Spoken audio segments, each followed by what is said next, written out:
यानंतर बातमी आहे राजकीय वर्तुळातून। ठाकरे बंधूंच्या मेळाव्यानंतरही शालेय शिक्षण अभ्यास आणि कृती समन्वय समिती ही आंदोलनावर ठाम आहे।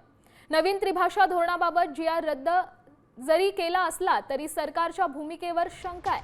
त्यामुळे डॉक्टर नरेंद्र जाधव समिती बरखास्त करा अशी मागणी दीपक पवार यांनी केली आहे। या आंदोलनाला नागरिकांनी पाठिंबा द्यावा असं आवाहन देखील त्यांनी केलंय। आज सकाळी 10 वाजल्यापासून आझाद मैदानात हे आंदोलन केलं जाणार आहे।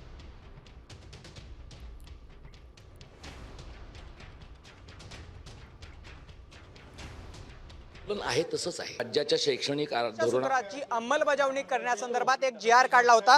अखेर तो जीआर मागे घेण्यात आलाय।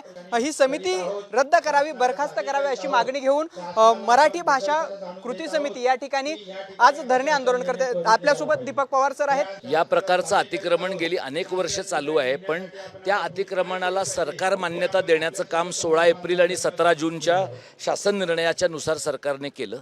सरकारने शब्दच्छल करणं आणि वेळ काढणं यासाठी कोणत्याही समितीच्या नेमणुकीची गरज नाही, म्हणून ही समिती बरखास्त करावी, बालभारतीची स्वायत्तता अबाधित ठेवावी, तिसऱ्या भाषेच्या सक्तीचा प्रश्न निकाली काढावा आणि दादा भुसे आणि राहुल रेखावार यांची हकालपट्टी करावी।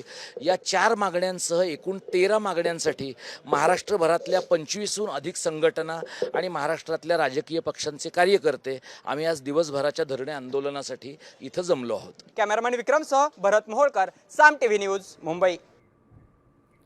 यानंतर नेमक्या कृती समन्वय समितीच्या नेमक्या मागण्या काय आहेत पाहूयात। पहिली ते 5वी कायमस्वरूपी तिसरी भाषा लागू न करण्याचा निर्णय जारी करा। डॉक्टर नरेंद्र जाधवांच्या अध्यक्षतेखाली नेमलेली समिती तात्काळ बरखास्त करा, ही देखील एक मागणी आहे। त्यासोबत शिक्षण मंत्री दादा भुसे, राहुल रेखावार यांचे राजीनामे घ्या।